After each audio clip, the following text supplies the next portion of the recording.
Please, sir, just $1 for food today. The familiar voice cut through the sound of rain hammering against Michael Bennett's car window. The rain hammered against the asphalt when Michael saw something that made his blood run cold. The 8-year-old black boy who always begged for coins at the door of his office was running desperately down the street, carrying something wrapped in dirty rags. But it wasn't just one thing. It was two small forms moving weakly against his thin chest. Babies, two newborns, barely alive, in the arms of a child who could hardly take care of himself. Michael slammed the brakes of his black Bentley, his heart racing.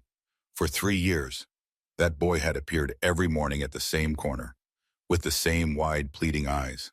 3 years of tossing a few coins out of the car window, imagining that was enough to soothe his millionaire's conscience. 3 years pretending not to see the growing hunger in that child's face. Now, watching the boy stumble in the torrential rain while shielding 2 babies with his own body, Michael felt something burn in his chest, a mixture of horror and shame he had never experienced in his 50 years of life. The boy disappeared into a dark alley between abandoned buildings.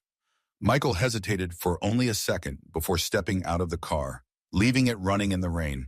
His designer clothes were instantly soaked, but he didn't care. He needed to know what was happening. He followed the muffled sounds of crying coming from the depths of the alley. The stench of sewage and mold invaded his nostrils as he walked through debris and piled up trash. His hands trembled not only from the cold, but from the growing awareness that he was about to uncover something that would change everything. A faint light emanated from an opening in the wall of a condemned building. Michael approached slowly, his heart pounding in his chest. Through the jagged hole in the wall, he saw a scene that took his breath away. The boy had built a small shelter using the cardboard boxes and plastic tarps. In the center of that tiny space, he was feeding the 2 babies with warm water from a punctured plastic bottle, moving carefully like someone who had done it hundreds of times. His own lips were cracked from dehydration, but he didn't drink a single drop. "Calm down, my angels," the boy whispered to the babies, his hoarse voice more mature than it should have been. "Daddy will get more food tomorrow. You're going to be fine." Daddy. That word cut through Michael like a blade. An 8-year-old calling himself the father of 2 newborns, taking on a responsibility that would destroy grown adults. And there he was, a man with more money than he could ever spend, realizing that his daily charity of a few coins was a cruel joke in the face of such brutal reality. The babies cried weakly, their tiny voices echoing against the damp walls. The boy took off his own torn shirt and wrapped them in it, leaving his thin body exposed to the cold. Michael then saw something that stopped his breath entirely. A mark on the boy's left arm, a deep scar shaped like a stylized P, clearly made by a hot iron. The same P engraved in the logo of his company, Pinnacle Enterprises. The same symbol his partner Victor insisted on using for their premium properties during the darkest days of their business. Michael recoiled instinctively, his mind struggling to process the impossible connection. That mark couldn't be a coincidence. Someone had branded that child with his company's symbol, turning him into property, into a thing. The boy seemed to sense Michael's presence. He turned slowly, his eyes meeting Michael's through the hole in the wall. There was no surprise on his face, only an ancient, weary sadness that didn't belong to a child. "Did you come to take me back?" the boy asked calmly, instinctively protecting the babies against his chest. Michael couldn't respond. The question carried a weight he didn't understand, but that terrified him. Take him back. Why would a child ask such a thing to a stranger? The rain kept falling outside, but inside that dark hole, Michael faced the first real truth of his life. His wealth was built upon the suffering of innocence, and now, confronted with that brand burned into a child's skin, he knew there was no way to keep pretending ignorance. "No," Michael finally managed to whisper, his voice breaking. I just wanted to help." The boy studied his face for long seconds, as if he could read his soul through his eyes. Then, surprisingly, he smiled. A sad smile, far too wise for a child. "My name is Marcus," he said, adjusting the babies in his arms. "These are Faith and Joy. I found them in a dumpster 2 weeks ago." Michael felt the world spin. 2 weeks. For 2 weeks, those newborns had been surviving in the arms of a street child, and he had passed Marcus every single day, tossing a few coins as if that solved anything. The shelter Marcus had created was ingenious in its efficiency. Cardboard boxes lined with plastic bags formed insulation against the walls. A small metal barrel held smoldering embers that provided heat without smoke. Plastic bottles filled with clean water were arranged in a corner, each one precisely measured with marks showing daily rations. A collection of salvaged baby items, diapers, formula cans, even a tiny stuffed animal, were organized with military precision. "You need help," Michael said, taking off his wet coat. Why now, Bana?" Marcus interrupted, his voice carrying a pain that cut Michael in half. "For 3 years you saw me begging for food. 3 years. What changed today?" The question echoed in the damp silence of the improvised shelter. Michael had no answer. Or rather, he had one, but he didn't want to admit the brutal truth. He had only cared when he saw something shocking enough to shatter his bubble of indifference. "Let's get out of here," Michael said, reaching out his hands. "My house has space, food, warmth." Marcus hesitated, looking at the babies restlessly sleeping in his arms. They just fell asleep. Moving them in this rain could make them sick. They're still very weak. Michael noticed how Marcus moved, each gesture calculated to maximize efficiency and minimize effort. This was a child who had learned to survive by conserving energy, by thinking 10 steps ahead, by turning limitation into strategy. "I can bring my car closer," Michael offered. "We'll wrap them well. I have heating." Marcus looked around his makeshift home, at the pathetic pile of treasures he had accumulated to care for 2 abandoned lives. "Everything I have is here, everything they need. I can buy whatever they need, better things." Marcus's eyes narrowed slightly. "Money doesn't always fix things. Mr. Bennett." The use of his name startled Michael. "You know who I am. I see you every day in your Bentley. Your company's name is on the side of your office building. Pinnacle Enterprises. Building tomorrow's legacy today." Marcus recited the company slogan with perfect accuracy. The intelligence behind those eyes was unsettling. This wasn't just a street bot. This was a mind that observed, analyzed, and remembered everything. "Do you know a man named Victor Ramirez?" Marcus asked suddenly. Victor Ramirez. The name hit Michael like a punch to the stomach. Victor Ramirez, his partner for 20 years. The man who had turned small, questionable deals into a multi-million-dollar fortune. The man whose methods Michael had always preferred to ignore. "How do you know Victor?" Michael asked, though part of him already suspected the answer. "He killed my mother," Marcus said with devastating simplicity. Michael felt as if the ground had dropped from beneath his feet. "What did you say?" "He killed my mother," Marcus repeated, his voice eerily calm for such a devastating statement. "She worked at one of your factories, Pinnacle Manufacturing Plant MR3. She was an accountant there." Michael vaguely remembered a woman named Elena Johnson who worked in accounting, dark skin, quiet manner, always punctual. She had disappeared about 2 years ago, and Victor explained that she had found better opportunities in another state. "Elena Johnson was my mother," Marcus said, as if reading Michael's thoughts. "She found out some things she wasn't supposed to know." "What things?" Michael asked, though part of him didn't want to hear the answer. Money that was supposed to go to workers' health benefits and wages was being sent to offshore accounts instead. Millions of dollars. She found the trail when she was reconciling payroll discrepancies. Michael remembered the workers' complaints that had mysteriously disappeared, the union organizing attempts that had been swiftly crushed. Victor had handled all of it, explaining to Michael that it was just disgruntled employees wanting handouts. "My mother came home crying one day," Marcus continued. "She said she had discovered something terrible and she didn't know what to do. She had evidence that Mr. Ramirez was stealing from the company and the workers. The next day, she went to work with the USB drive. She never came home." The rain continued to pound outside, creating a rhythm that underscored the horror of Marcus's story. 3 men came to our apartment that night. Mr. Ramirez was one of them. They said my mother had an accident at work. They said I needed to go with them. I asked to see my mother. They said her body was already disposed of. Marcus's voice caught slightly on the last word, the only crack in his composed facade. "Before sending me to an orphanage. He did this." Marcus raised his marked arm. "He used a metal brand heated on a stove. He said I belonged to Pinnacle Enterprises now, and that one day he would come for me when I was useful." The P brand shone under the dim light, a scar that turned a child into a marked object. Michael felt bile rise in his throat. How many other children had Victor branded? How many other families had he destroyed? Victor told me your mother moved to Arizona, Michael whispered, the words tasting like ash in his mouth. Victor lied, Marcus replied, raising his marked arm again. Just like he's been lying to you for 20 years. Michael felt dizzy with the implications. His entire fortune, his respected position in society, all of it potentially built on murder, theft, and God knows what else. I escaped from the orphanage, Marcus continued, his voice firm despite the tears streaming down his cheeks. I lived on the streets for 2 years, and when I found Faith and Joy thrown in the trash like animals, I knew I had to protect them because no one else would. One of the babies, Joy, Michael thought, stirred in her makeshift blanket, making tiny mewling sounds. Marcus immediately adjusted her position, checking her diaper with practiced efficiency. She needs changing, he said, reaching for a small stack of salvaged diapers.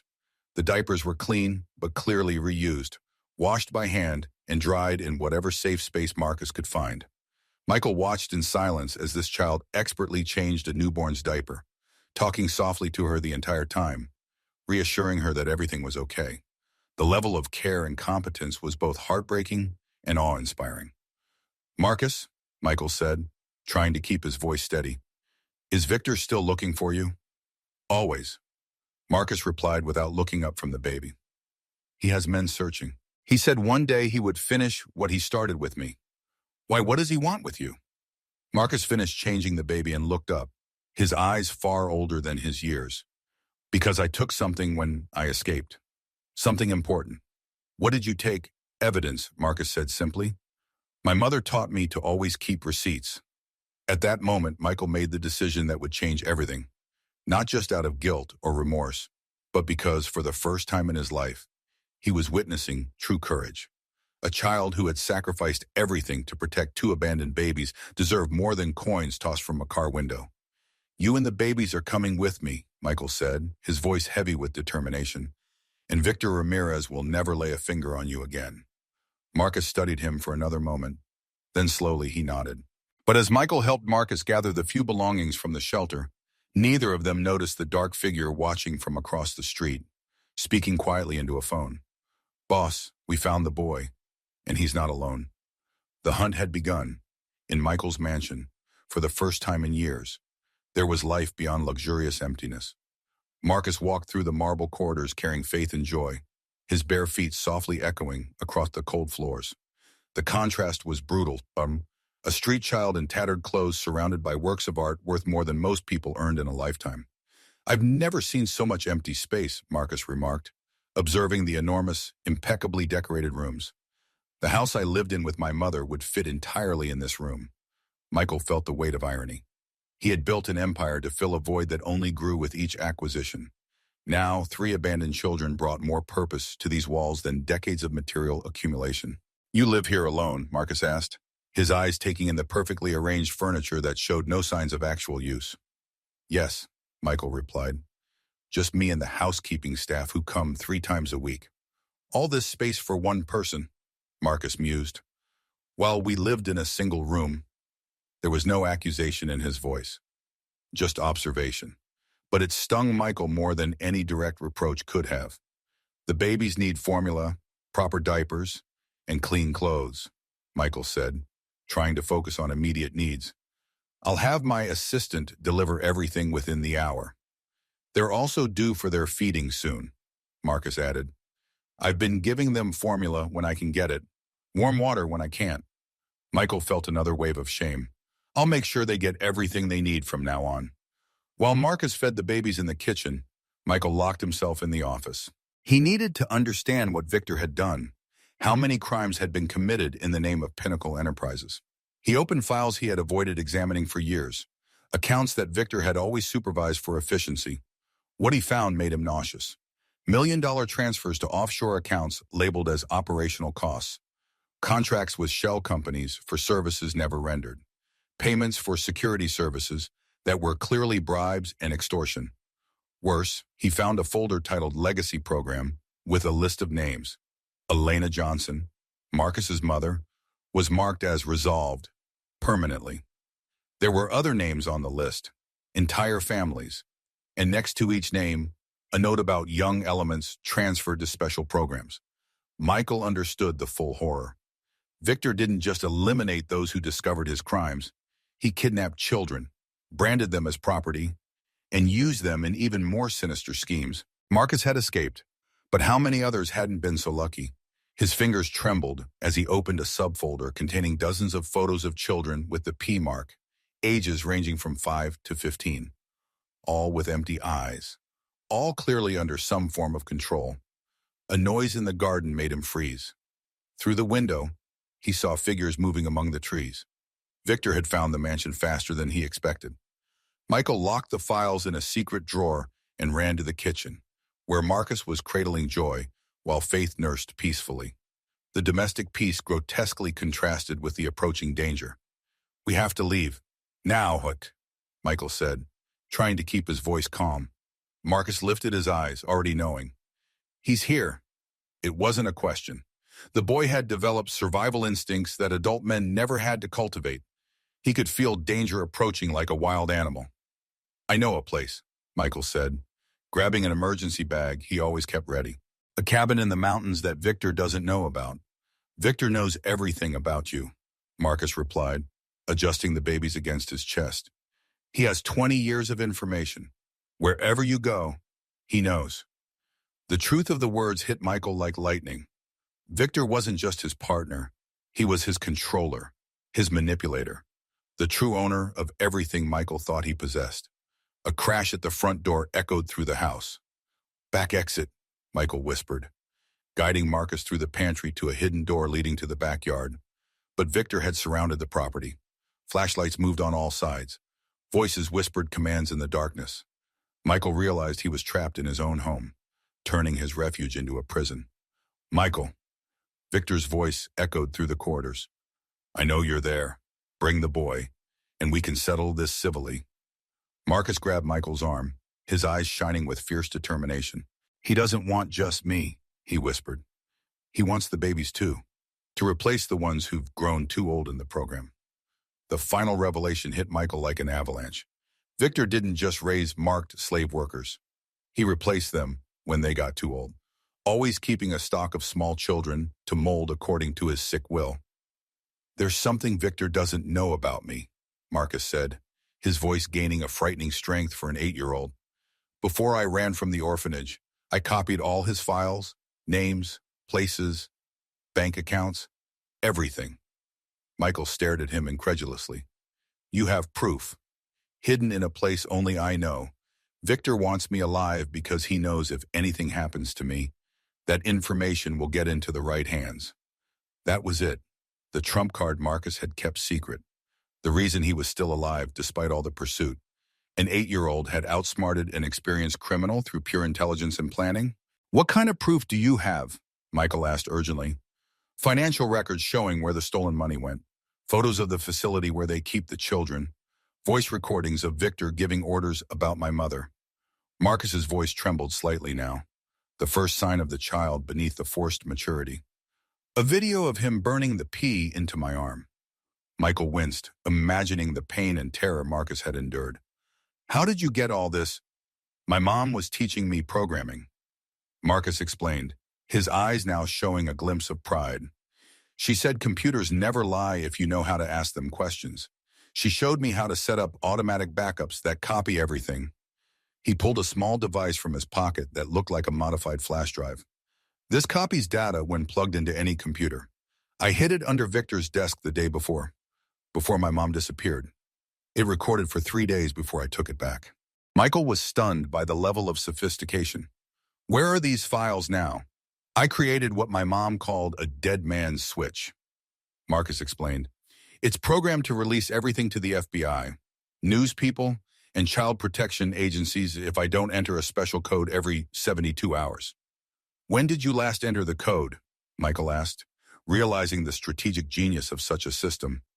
"Yesterday morning," Marcus replied, "which means we have 47 hours and 23 minutes left." He glanced at a digital watch on his wrist, Another survival tool this remarkable child had prioritized. The sound of footsteps grew closer. Michael could hear Victor's men searching room by room. "Listen carefully," Michael whispered. "We need to buy time. If Victor thinks you'll trigger the evidence release, he won't hurt you." Marcus nodded, his eyes now reflecting calculation rather than fear. "I was saving this for when I had no other choice." He pulled out Michael's phone, which he had somehow acquired without Michael noticing. "I can use this to record everything Victor says. Add it to the evidence." "You took my phone," Michael asked, astonished by the boy's stealth. "I take things I might need." Marcus replied simply, "I was going to give it back." Despite everything, Michael almost smiled at the child's pragmatism. "Keep it. Record everything. I'll confront Victor and get him to admit what he's done." "That's dangerous," Marcus warned.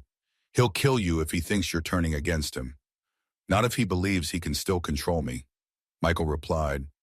"Stay hidden with the babies. Use the phone to record. If anything happens to me, make sure that evidence gets out." A timer appeared on the phone's screen, 35-20-15 and counting down. The dead man's switch that an 8-year-old had programmed was now their most powerful weapon. Marcus nodded, eyes serious beyond his years. "Be careful.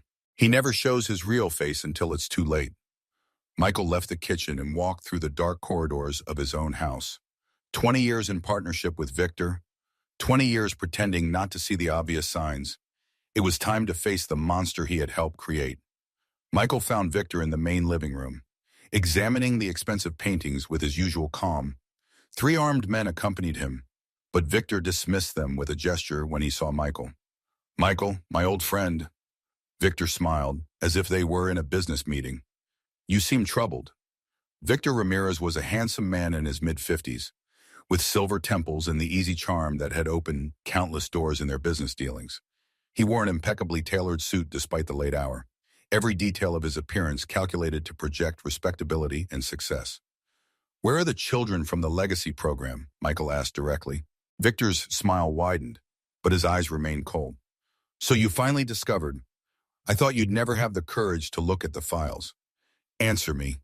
Michael's voice was hard. "In safe places, being prepared to become useful citizens. You should be proud. Michael, your money saved these children from the misery of the streets." "Saved." Michael felt pure rage burning through his veins. "You branded them like cattle." "I organized them," Victor corrected, his voice gaining a dangerous coldness. "I turned human waste into valuable resources. Each of those children now generates more value than they would have in 20 lives on the streets." Michael realized he was facing a complete psychopath. Victor truly believed that kidnapping and enslaving children was a service to society. "The boy comes with me," Victor continued. "And the babies, too. I have special clients waiting for well-cared-for newborns." "Never." "Michael, you don't understand. This is not your game. It never was. You were always just the pretty face of the operation, the respectable millionaire nobody would suspect. I built all of this." The final truth hit like a slap to the face. Michael had never owned anything. He was just a puppet, a marionette disguising Victor's criminal operations. "The documents authorizing all the deals bear your signature." Victor smiled maliciously. "Legally, you're responsible for everything. Every transfer, every offshore account, every permanent resolution." Michael realized the perfect trap. If Victor were exposed, he would take Michael down with him. They had built a partnership where both were condemned to eternal complicity. "But I can be generous," Victor continued. "Give me the boy and the babies, and we go on as always. Rich, powerful, and free. And if I refuse," Victor drew a pistol from his coat, "then you have a domestic accident, thieves break into your house, kill you, and kidnap the children. Perfect story." Michael looked at the gun, then at Victor's cold face. 20 years of partnership, and only now did he realize he had always been working for a demon. But Michael's attention was drawn to something Victor couldn't see. Marcus had positioned himself in the shadows of the doorway. Michael's phone raised to record the entire conversation. "You know what I don't understand?" "Victor," Michael said, stalling for time as he saw Marcus recording. "Why the children? Why the brand? Why build this whole secret operation?" Victor's face took on an animated quality, the way it always did when he talked about business strategies. This was just another business to him. It's simple economics, Victor explained, lowering the gun slightly as he warmed to his subject. These children have no value on their own. Nobody wants them. Nobody misses them when they disappear. But properly managed, they become assets.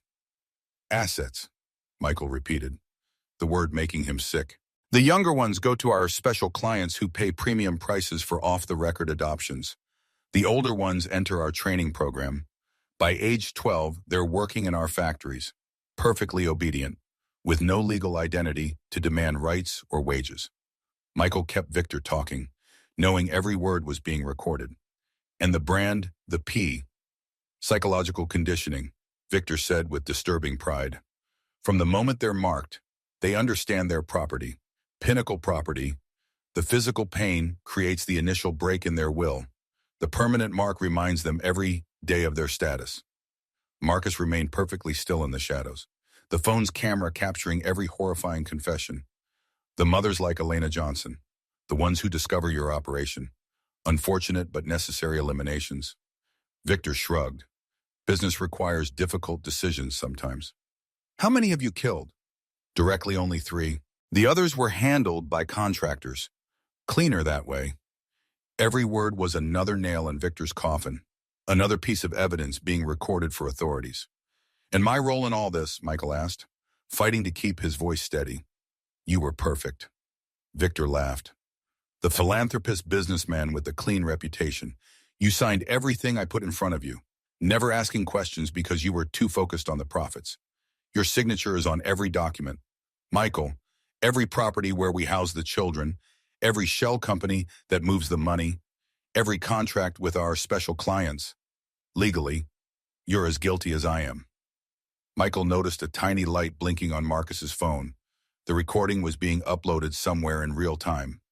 So what now, Victor? You kill me and take the children. That's entirely up to you, Victor replied, raising the gun again. Give me the boy and the babies and you can continue your comfortable life. Fight me, and you lose everything, your freedom, your reputation, possibly your life. Suddenly, Victor's phone buzzed. His face changed as he glanced at the screen. What the hell is this? Michael couldn't see what Victor was looking at, but the man's expression shifted from confusion to rage. What did you do? Victor demanded, advancing on Michael. At that moment, Marcus stepped into the light, the phone still recording. I activated my dead man's switch early, he said, his young voice steady despite the gun now pointing in his direction. Everything is being sent to the authorities right now.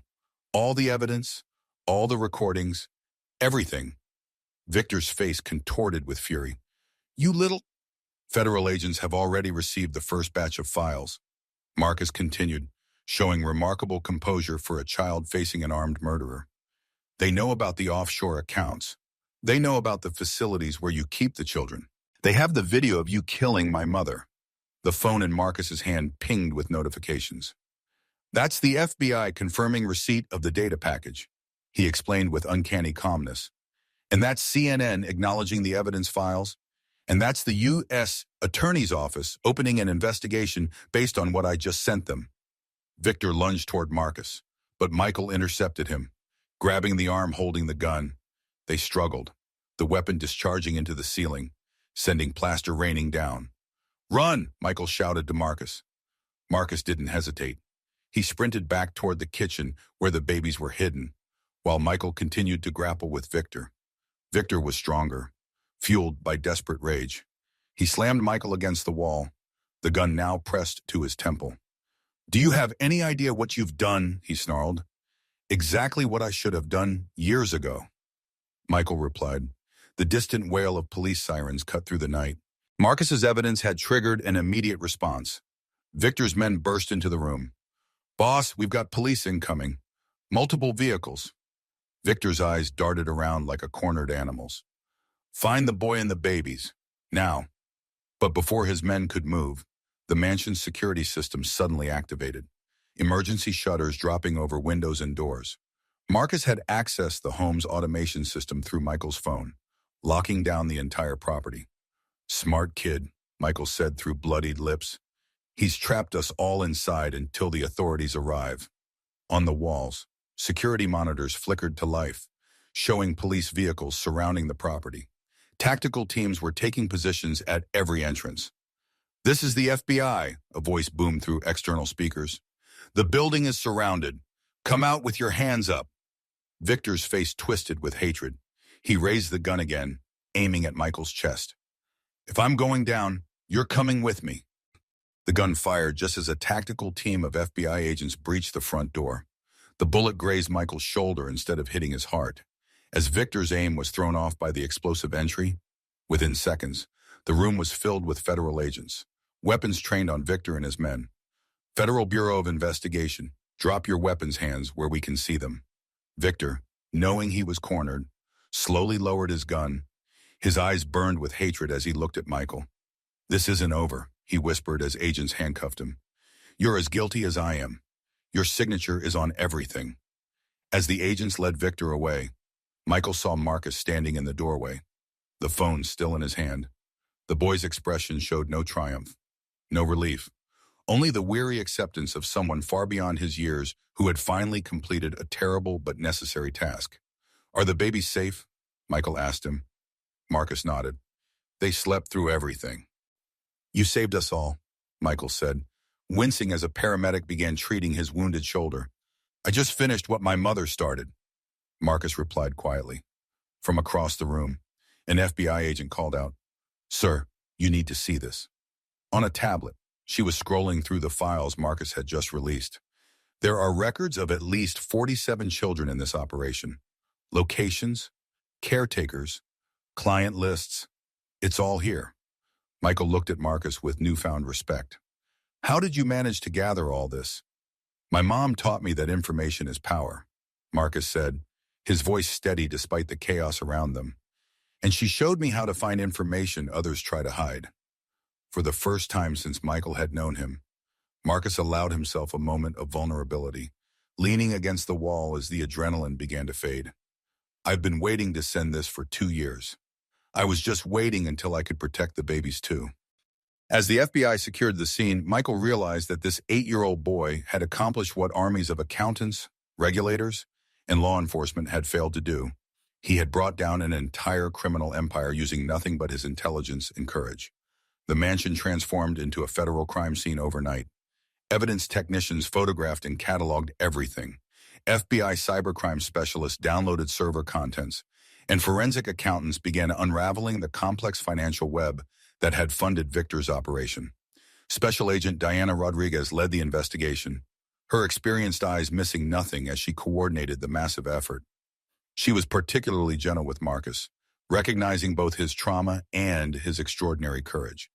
"You've been very brave," she told him as they sat in the kitchen, away from the chaos of the investigation. Faith and Joy were being examined by pediatric specialists who confirmed they were undernourished but otherwise healthy. "I just did what my mom would have wanted," Marcus replied, his fingers tracing invisible patterns on the marble countertop. Agent Rodriguez nodded. "Your mother would be incredibly proud.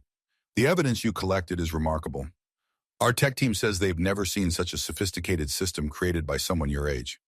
Michael watched from across the room, his shoulder bandaged, as Marcus explained to the agent exactly how he had gathered and preserved the evidence. The boy's technical knowledge was astonishing, his ability to articulate complex concepts making it easy to forget he was only 8 years old. "The hardest part was setting up the dead man's switch," Marcus explained. "I needed servers that Victor couldn't trace or shut down, so I split the data across multiple cloud providers and used encryption keys that only activate when triggered." Agent Rodriguez's eyebrows rose. "That's advanced cybersecurity. Where did you learn all this?" "My mom was teaching me programming before," so his voice trailed off. "After she was gone, I kept learning from library computers. It was the only way I could fight back." The magnitude of what Marcus had accomplished became clearer as the investigation progressed. FBI agents located 7 facilities across 3 states where branded children were being held. 47 children were rescued, all bearing the P mark, all traumatized, but finally free. The financial evidence was equally damning. Victor had embezzled over $43 million from Pinnacle Enterprises, laundering it through a network of shell companies before using it to fund his human trafficking operation. The scale is unprecedented, Agent Rodriguez told Michael during a debriefing. Ramirez built one of the most sophisticated trafficking operations we've ever seen, using legitimate business as cover. We've identified violations of at least 17 federal statutes, including the Trafficking Victims Protection Act, the Mann Act, and numerous sections of Title 18 dealing with kidnapping and forced labor. Michael's legal position remained precarious. As Victor had threatened, his signature appeared on countless incriminating documents. Technically, you could face charges under Title 18, Section 1589 for benefiting from forced labor, and Section 1591 for sex trafficking of minors, the agent explained. But Marcus's testimony about your lack of knowledge and your cooperation once you discovered the truth works strongly in your favor. The U.S. attorney is considering immunity in exchange for your complete cooperation. Michael nodded, accepting whatever consequences might come. I don't care about my legal situation. I just want to make sure Marcus and the babies are safe. The investigation expanded beyond Victor to include his network of accomplices. 23 arrests were made in the first week alone. Orphanage administrators, factory managers, corrupt officials who had looked the other way for years. The media storm was immediate and intense. News vans camped outside the police perimeter. Headlines screamed about trafficking ring disguised as real estate empire, and business associates rushed to distance themselves from Pinnacle Enterprises. Social media exploded with the story. #Pinnacle Trafficking and #Justice. For Marcus trended nationwide. Journalists combed through public records, finding suspicious patterns that should have raised red flags years ago. Congressional hearings were scheduled to examine corporate accountability in cases of human trafficking. Lawmakers cited the Pinnacle case as evidence of the need for stronger oversight and regulation. How could this happen right under our noses? Demanded Senator Maria Garcia during a Judiciary Committee hearing. We need legislation that holds businesses accountable for human rights violations in their supply chains. Prosecutors outlined a devastating array of charges against Victor: human trafficking, murder, money laundering, tax evasion, kidnapping, child abuse, and dozens more. If convicted on all counts, he faced multiple life sentences under the federal trafficking statutes. Throughout it all, Marcus maintained his extraordinary composure, working with child psychologists to help the other rescued children while continuing to care for Faith and Joy. The babies were thriving under his attention, gaining weight and beginning to show the first real smiles of their young lives. Michael surrendered all assets connected to Pinnacle Enterprises, voluntarily cooperating with federal investigators to identify and freeze any properties or accounts touched by Victor's criminal activities. His fortune diminished dramatically, but he felt lighter with each asset he relinquished, as if shedding the weight of unconscious complicity. I want to make this right, he told Agent Rodriguez during their third debriefing session. Not just legally, but morally. Those children deserve justice and support. That's a commendable position, she replied, especially given the financial consequences for you. Michael shook his head. The money never brought me happiness. For the first time in my life, I have a purpose beyond accumulation. That purpose was becoming clearer each day as he watched Marcus care for Faith and Joy, as he heard the stories of the other rescued children, as he confronted the true cost of the wealth he had so thoughtlessly enjoyed. 6 months later, Michael stared out the window of his new home. Gone was the sprawling mansion with its marble floors and unused rooms. In its place was a modest 4-bedroom house in a quiet neighborhood, purchased with the small portion of his assets that investigators had verified came from legitimate business dealings. The yard was littered with colorful toys, the refrigerator covered with Marcus's drawings, the living room rearranged to accommodate a play area for the now crawling babies. What had once been Michael's home office was now a nursery for Faith and Joy, its walls painted with whimsical animals by a local artist. The legal process had been grueling, but ultimately fair. Michael received immunity in exchange for his complete cooperation, though he lost nearly 80% of his fortune to asset seizures, victim compensation funds, and voluntary restitution. Victor's trial was ongoing, but the evidence against him was overwhelming. He had attempted to claim that Michael was equally culpable, but Marcus's recordings and testimony had thoroughly discredited this defense. Victor now sat in federal custody, facing the prospect of spending the rest of his life in prison. Daddy Michael, Marcus's voice called from the backyard. Joy is trying to eat grass again. Michael smiled and walked outside, where Marcus was supervising the twins as they explored the lawn. At 9 years old, Marcus had visibly changed over the past 6 months. Regular meals, safe shelter, and the absence of constant fear had transformed the skeletal boy into a healthier child, though his exceptional maturity remained. "She'll learn," Michael said, gently removing grass from Joy's mouth. "We all learn." The formal adoption process had been complex, requiring special consideration given Michael's connection to the criminal case, but with strong support from Agent Rodriguez and the child welfare specialists, he had been granted guardianship of all 3 children, with final adoption hearings scheduled for the following month. There had been moments of struggle as Marcus adjusted to safety and stability. Nightmares woke him screaming, convinced Victor was coming to take him back. He hoarded food in his bedroom, a habit born from years of uncertainty. Sometimes he would check the doors and windows repeatedly before he could relax, his hypervigilance a painful reminder of his past. But there had also been breakthroughs. The first time Marcus laughed without restraint while playing a board game, the day he fell asleep on the couch, completely vulnerable, trusting that he was safe. The morning he left his bedroom door open instead of locked and barricaded. Marcus looked at him with those deep eyes that had seen more than any child should ever see. "Do you regret it, losing almost everything?" It was a question Marcus asked periodically, as if testing whether Michael had truly changed or would one day resent his choices. "Never," Michael replied, and he truly meant it. "I spent 50 years accumulating things that meant nothing. You 3 taught me what really matters." The mark on Marcus's arm had been transformed by an artistic tattoo he had chosen on his 9th birthday, a phoenix rising from flames, symbolizing rebirth from destruction. The best plastic surgeon in the country had offered to remove the scar completely, but Marcus refused. "It's part of my story," he explained.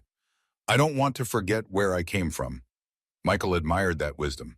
Marcus had not only survived trauma, he had transformed it into strength, into compassion for others who suffered. He already talked about studying law when he grew up, to help other children in similar situations. "When I grow up," he told Michael one evening, "I want to make laws that protect kids like me before they get hurt, not just after." The foundation Michael had established with his remaining assets was already making a difference. The Pinnacle Children's Recovery Fund provided comprehensive support to the victims of Victor's operation: medical care, psychological treatment, educational opportunities, and family reunification where possible. The fund worked directly with survivors, allowing them to guide its priorities rather than imposing solutions. Some wanted education, others needed housing, many required specialized therapy. The approach was revolutionary in its simplicity: asked the survivors what they needed instead of telling them. Michael's business experience, once focused solely on profit, now served a different purpose. He had become an unlikely advocate for corporate accountability, speaking at conferences about the importance of ethical business practices and transparent governance. "When we prioritize profit over people," he told a business ethics symposium, "we create systems where exploitation flourishes. I know because yet I was complicit in such a system, and children paid the price for my ignorance." Former business associates largely shunned him, uncomfortable with his transformation from wealth accumulator to social justice advocate. But Michael found new allies in advocacy organizations, child welfare experts, and reformers working to strengthen protections for vulnerable children. Joy began to cry, interrupting Michael's thoughts. Marcus immediately rushed over, caressing the baby's face with a natural tenderness that never failed to move Michael. "She's hungry," Marcus diagnosed with his usual accuracy. "I'll prepare her bottle." As Marcus ran inside, Michael sat on the grass with faith and joy. They had arrived almost lifeless in the arms of a desperate child, and now they were normal, healthy, loved babies. Marcus's love had saved them, and ultimately, Marcus's love had saved Michael himself. His phone rang. It was Agent Rodriguez. In the first months, she had called weekly to update him on the case. Now the calls were monthly, more out of friendship than obligation. "Michael, I have news." Her voice was excited. "The adoption of Marcus, Faith, and Joy has been officially approved. You are a legal family now." Michael felt tears burn his eyes. After 6 months of paperwork, investigations, and hearings, he was finally officially a father. It didn't matter that he had started as a millionaire at 50. His real life had begun at 51, On a rainy night when he decided to follow a brave boy, Marcus came running back with the bottles, his face radiating the pure joy only children can express. "Why are you crying? Because we're a real family now," Michael said, embracing all three children. Marcus smiled, that smile that had transformed a cold businessman into a loving father. "We always were, Dad." From the very first night, the day the adoption was finalized was unseasonably warm for early spring. The courthouse steps were bathed in golden sunlight as Michael, Marcus, Faith, and Joy emerged as a legal family. Marcus wore a new suit that he had picked out himself, while the twins were dressed in matching outfits that made them look like tiny flower blossoms. Judge Maria Hernandez had made the proceedings special, abandoning her usual formality to smile warmly at Marcus as she signed the final paperwork. "Young man," she had said, "in my 20 years on the bench, I've never met a child with your extraordinary courage and heart. These little ones are lucky to have you as their big brother." Marcus had replied with characteristic wisdom. "They saved me as much as I saved them, Your Honor." As they walked down the courthouse steps, Michael carrying Joy while Marcus carefully held Faith, a small crowd of supporters cheered. Agent Rodriguez was there, along with several of the social workers and FBI agents who had worked on the case. They had all been touched by the story of the brave boy and the man whose life he had changed. "We did it," Michael said quietly to Marcus as they reached the bottom of the steps. "We did," Marcus agreed, his eyes bright with unshed tears. "My mom would be happy." That evening, they celebrated with a small party at their home. The modest house was transformed with balloons and streamers, a handmade banner proclaiming Official Family Day hanging across the living room. Marcus had insisted on baking the cake himself, a lopsided but delicious creation that he decorated with sugar figures representing all four of them. As the small gathering of new friends celebrated around them, Michael watched Marcus move through the room with quiet confidence, thanking everyone for coming, making sure the babies were comfortable, behaving both like the child he was and the extraordinary person he had become. Later, after the guests had gone and the twins were asleep in their cribs, Michael found Marcus sitting on the back porch, looking up at the stars. "What are you thinking about?" Michael asked, joining him. "About choices." Marcus replied, "How one choice can change everything. Like my choice to follow you that night. Like my choice to trust you." Marcus corrected gently. "I could rough run when I saw you. I almost did. Why didn't you?" Marcus was quiet for a moment. "Because sometimes you have to risk trusting someone, or you'll never have a chance at something better." Michael marveled again at the wisdom contained in this young boy. "Your mother raised an amazing son," he said softly. "She always told me that the measure of a person isn't what they have, but what they give." Marcus replied, "I think you're learning that too." The next day, Michael took Marcus to register for school. A real school, not the sporadic education he had pieced together on the streets. The principal, Dr. Olivia Martinez, had been briefed on Marcus's extraordinary background and was prepared to create a specialized program that would challenge his remarkable intelligence while allowing him to develop socially with children his own age. "His test scores are off the charts," Dr. Key Martinez told Michael after Marcus's assessment. "He's functioning academically at a high school level in mathematics and computer science, though his reading and writing skills, while advanced, show more typical development for his age. He taught himself," Michael explained. "Libraries and whatever computers he could access." "Remarkable," the principal said, shaking her head in amazement. "We'll need to create a customized educational plan. He needs the academic challenge, but he also needs the opportunity to just be a child." That balance between Marcus's extraordinary capabilities and his need for normal childhood experiences became the foundation of their family life. Michael made sure that alongside the advanced coding classes and mathematics tutoring, there were also trips to the park, swimming lessons, and playdates with other children. The twins celebrated their first birthday with a small party in the backyard. Faith took her first steps that day, toddling precariously from Marcus to Michael while Joy clapped her hands in delight. Marcus had wrapped their presents himself, simple toys selected with his usual thoughtful care. "Remember when we found them?" Marcus asked quietly as they watched the twins playing later that afternoon. "They were so small, so quiet. I didn't know if they would survive." You saved them, Michael replied. We saved each other, Marcus corrected, watching the twins with fierce protectiveness. That's what family does.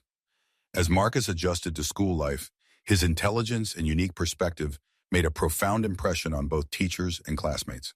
Initially quiet and observant, he gradually began to participate more, especially when topics touched on technology or justice.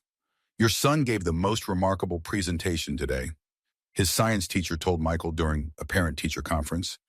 He developed a simple software application that helps track missing children using public social media data. The concept is so innovative that I've suggested he enter it in the National Science Fair. Michael wasn't surprised.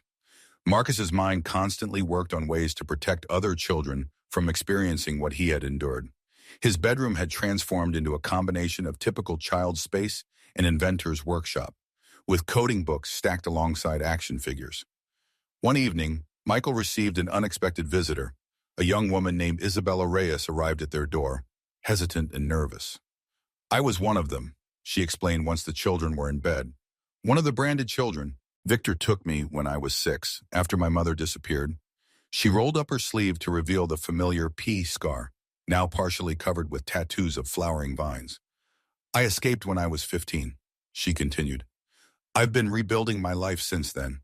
When I saw the news about what Marcus did, how he brought the whole operation down, her voice broke. I needed to thank him.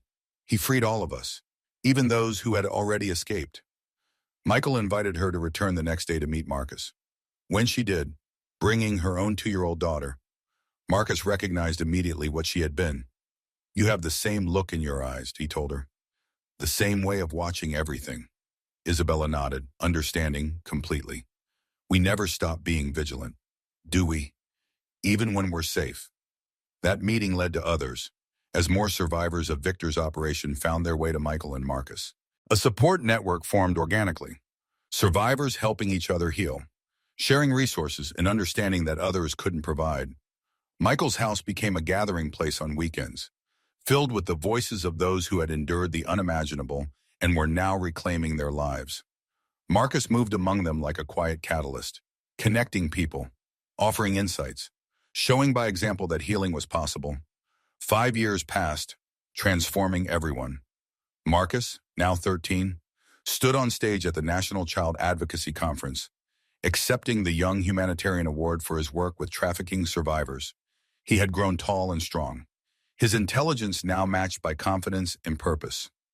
This award doesn't belong to just me, he told the audience of professionals and advocates. It belongs to every child who has survived exploitation and found the courage to rebuild their life. It belongs to the babies who taught me that protecting others gives us strength we never knew we had. In the audience, Michael watched with pride beyond measure, faith and joy sitting beside him in matching dresses. Now 5 years old and bursting with the energy of healthy, happy children. They had no memory of their traumatic beginnings, knowing only the love of their unusual family. The Bennett Foundation for Child Protection, established with Michael's remaining legitimate assets, had grown into a respected organization providing comprehensive support to exploited children. With programs in 12 states, it had directly helped over 1,200 survivors rebuild their lives through education, therapy, housing assistance, and legal advocacy. The former victims of Victor's trafficking ring had formed a powerful support and advocacy network.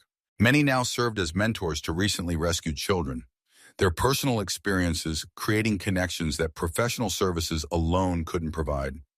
The foundation's success comes from its survivor-centered approach. Michael explained to a philanthropic conference. We don't decide what survivors need, we ask them, and we listen. Then we build programs based on their actual experiences. This approach had revolutionized services for trafficking victims, creating models that were being replicated nationally.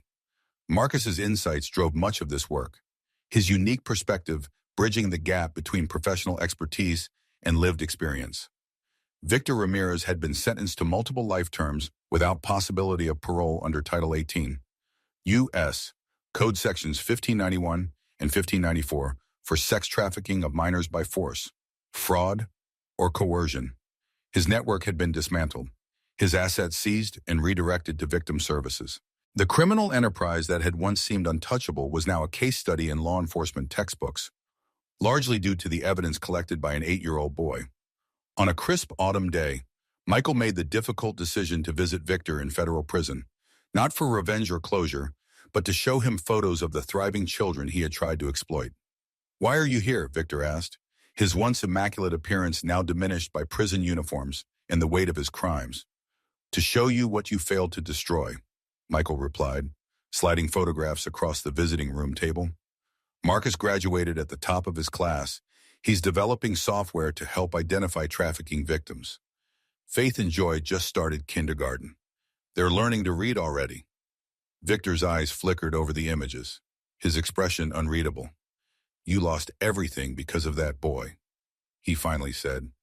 "Your fortune, your reputation, your place in society?" Michael shook his head, a genuine smile crossing his face. "No, Victor, I found everything because of him. For the first time in my life, I understand what true wealth is."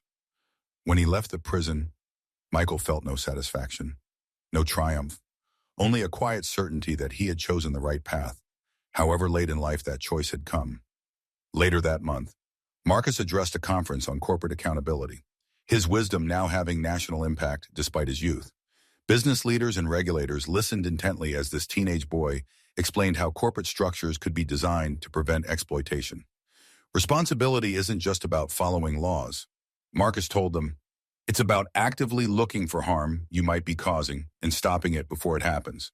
It's about treating every person in your supply chain, every worker in your factory, every child in the communities where you operate as someone who matters. That evening, as they walked home from the conference, Marcus asked Michael a question he hadn't posed in years. "Do you ever regret giving up your old life?" Michael looked at his son, for that was truly what Marcus had become, and felt a certainty that had taken 51 years to achieve. "The only thing I regret is how long it took him to find what really matters." Marcus nodded, understanding as he always did. "You know, I used to think I saved Faith and Joy that night when I found them in the dumpster. But now I think maybe they saved me. And then together, we saved you." Michael put his arm around Marcus's shoulders, still amazed at how this extraordinary child had transformed everything. "That's the thing about family," he said. "The lines between who saves whom get blurred until they don't matter anymore." And when they arrived home, Faith and Joy ran to meet them at the door, their matching braids bouncing, their voices overlapping as they excitedly shared stories from their day at school. As Michael listened to their animated chatter, he caught Marcus watching him with a smile. "You became my father not when the papers were signed," Marcus said quietly, "but when you chose to see me as a person, not a problem." Michael felt his heart expand with a love he had never imagined possible before that rainy night, a love that had cost him a fortune, but given him everything that mattered. A month later, Michael was walking downtown when he noticed a young boy sitting alone on a bench, his clothes ragged, his expression wary. Instead of walking past or tossing a few coins as he once would have done, Michael stopped. "Are you hungry?" he asked, sitting down at a respectful distance. The boy nodded cautiously. "I know a good place nearby," Michael said. "Would you like to join me for lunch?" As they walked toward the restaurant, Michael sending a quick text to Marcus to let him know he might be bringing someone home. He realized he had come full circle. The man who had once been blind to suffering was now the one who stopped to see. The boy's name was David. He had a story, and Michael had learned to listen. True wealth is not measured in bank accounts, but in the ability to love and be loved. An 8-year-old child had taught him that the greatest fortune in the world is having someone worth sacrificing everything for. If this story touched your heart, please like this video and subscribe to our channel for more powerful stories that show how compassion can transform lives. Share with someone who needs to be reminded that a true wealth isn't measured in dollars, but in the lives we touch. Comment below if you've ever witnessed how a single act of kindness changed someone's life forever. Remember, sometimes the people who seem invisible carry the most extraordinary strength within them. Retry Claude can make mistakes. Please double-check responses. Please double-check responses. Please double-check responses. Please double-check responses. Please double-check responses.